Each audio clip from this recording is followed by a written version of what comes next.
नमस्कार मित्रों, अनंत कथा सागर चैनल में मैं डॉक्टर आदित्य पाराशरी आपके सामने फिर उपस्थित हूँ। पंचतंत्र की कथाओं को आगे बढ़ाते हुए मैत्री भेद श्रृंखला में एक अगली कहानी, जैसा कि मैंने पिछले वीडियो में आपको बताया था कि टिटिहेरेस से ये कहानी सुनाती है और टिटिहिरी उसको सलाह देती है कि बुद्धिमान भी वैसा ही होना चाहिए जो आने वाली विपत्ति को पहले से पहचान ले। तो टिटिहेरा पूछता है कि भाई ये कैसे। तो अगली कथा वो सुनाती है, शीर्षक है दूरदर्शी बनो, यानी जो होगा देखा जाएगा, ये कहने वाले नष्ट हो जाते हैं। ये इसकी शिक्षा है। तो कहानी यूँ है कि एक तालाब में 3 मछलियाँ थीं। अनागत विधाता, एक का नाम था अनागत विधाता, दूसरी मछली का नाम था प्रत्युत्पन्नमति और तीसरी मछली का नाम था यद्ध विषय।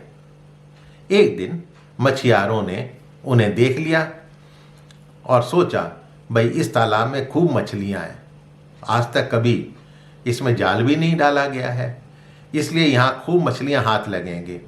अब चूंकि उस दिन शाम अधिक हो गई थी, रात होने वाली थी, तो खाने के लिए उन लोगों को मछलियां भी पर्याप्त मात्रा में मिल चुकी थी। तो उन्होंने ये निश्चय करा कि भाई ठीक है, हम अब कल सुबह आएंगे, अभी चलते हैं।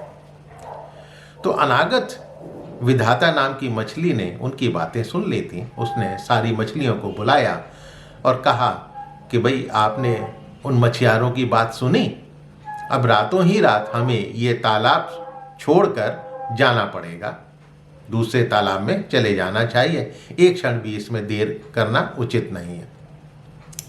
तो प्रत्युत्पन्नमति ने भी उसका समर्थन किया।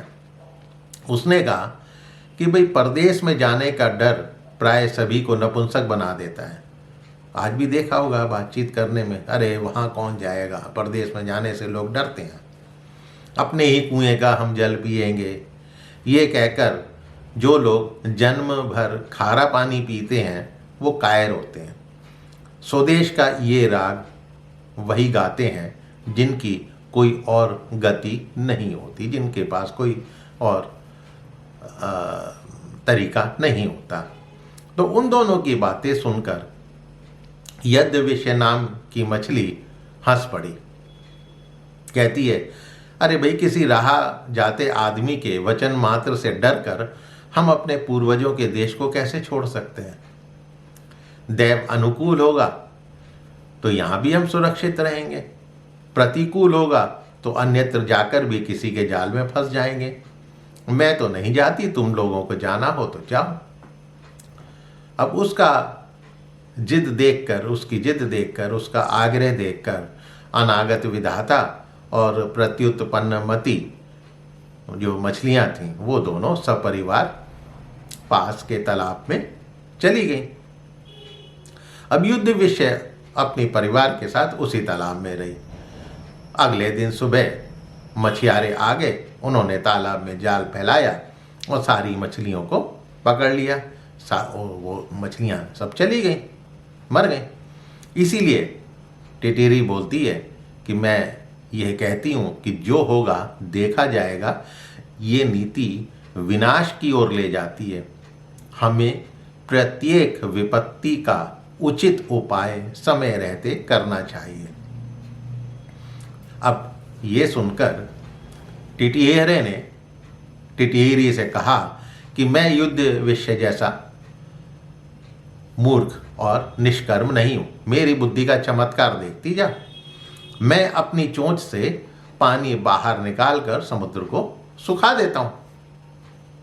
टिटिहिरी बोलती है, समुद्र के साथ तेरा बैर शोभा नहीं देता, इस पर क्रोध करने से क्या लाभ। अपनी शक्ति देखकर हमें किसी से बैर करना चाहिए, नहीं तो आग में जलने वाले पतंगे जैसे ही गति होती है। टिटिहिरा फिर भी अपनी चोंच से समुद्र को सुखा देने की डींगे मारता रहा। तब टिटिहिरी ने फिर उसे मना करते हुए कहा कि जिस समुद्र को गंगा यमुना जैसी सैकड़ों नदियां निरंतर पानी से भर रही हैं, उसे तू अपनी बूंद भर उठाने वाली चोंचों से कैसे खाली कर देगा? टिटिरा तब भी अपने हट पर तुला रहा था। वो सोचता था कि मैं बुद्धिमान हूं, लेकिन बुद्धिमान तो वही होते हैं ना जो आने वाली विपत्ति को पहचान ले। तब टिटीरे ने कहा कि यदि तूने समुद्र में को सुखाने का हठ ही कर लिया है, सोच ही लिया है कि मैंने समुद्र को सुखाना है, तो अन्य पक्षियों की भी सलाह लेकर काम कर। अकेले मत सोच ले।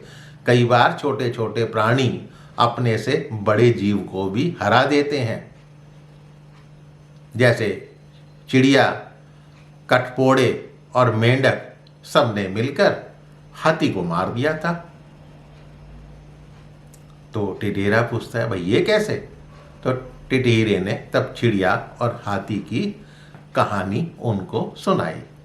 अब वो कहानी क्या थी वो मैं सुनाऊंगा आपको अगले एपिसोड में। तो मित्रों, अपने पोते पोती, नाती नातिन के लिए ये कथा आपने दिमाग में बसा ली है, उनको सुनाइएगा ज़रूर, और हो सके तो अपने मित्रों से भी शेयर कीजिएगा।